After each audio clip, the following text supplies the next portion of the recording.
Hello बच्चों, मैं अग्रवाल रुचि राजस्थान सरकार और वेदांता के CSR इनिशिएटिव ई कक्षा में आप सभी का स्वागत करती हूं, जिसके टेक्निकल पार्टनर है मिशन ज्ञान। तो बच्चों, हमने हमारा 10 चैप्टर फर्म का संतुलन समाप्त कर दिया।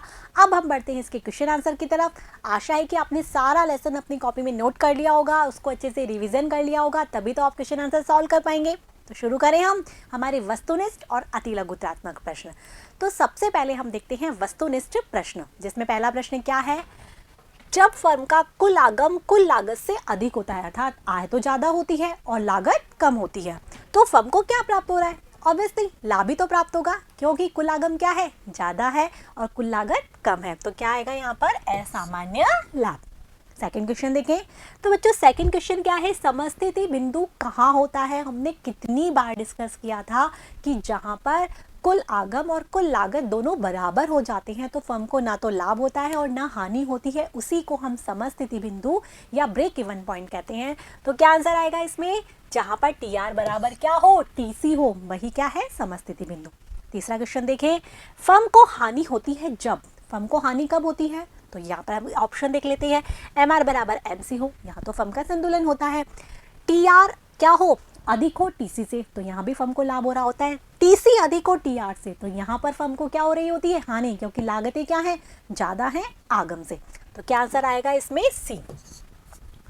ठीक है बच्चों, अगला प्रश्न देखते हैं। अगला प्रश्न है, फर्म के संतुलन की प्रथम शर्त क्या है?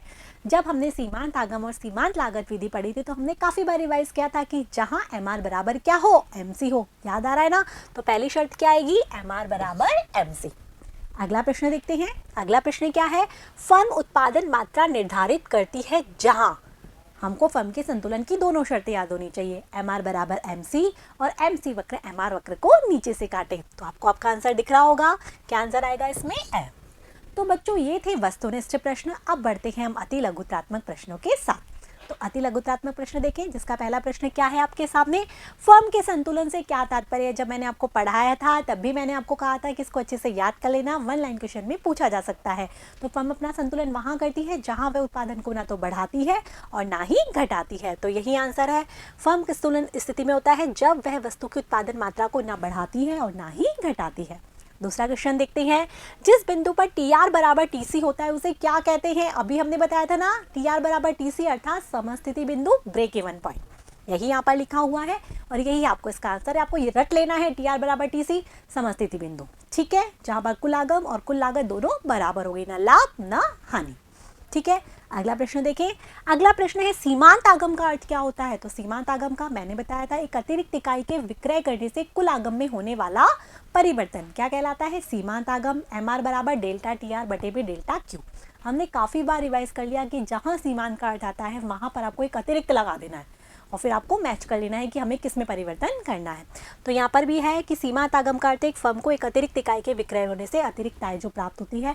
इसका चाहे तो आप फॉर्मूला भी लिख सकते हैं, MR बराबर डेल्टा TR बटे डेल्टा Q। डेल्टा तो क्या है? परिवर्तन। ठीक है, अगला क्वेश्चन देखते हैं। अगला क्वेश्चन है, कुल आगम कैसे ज्ञात होता है? तो कुल आगम कैसे ज्ञात होता है?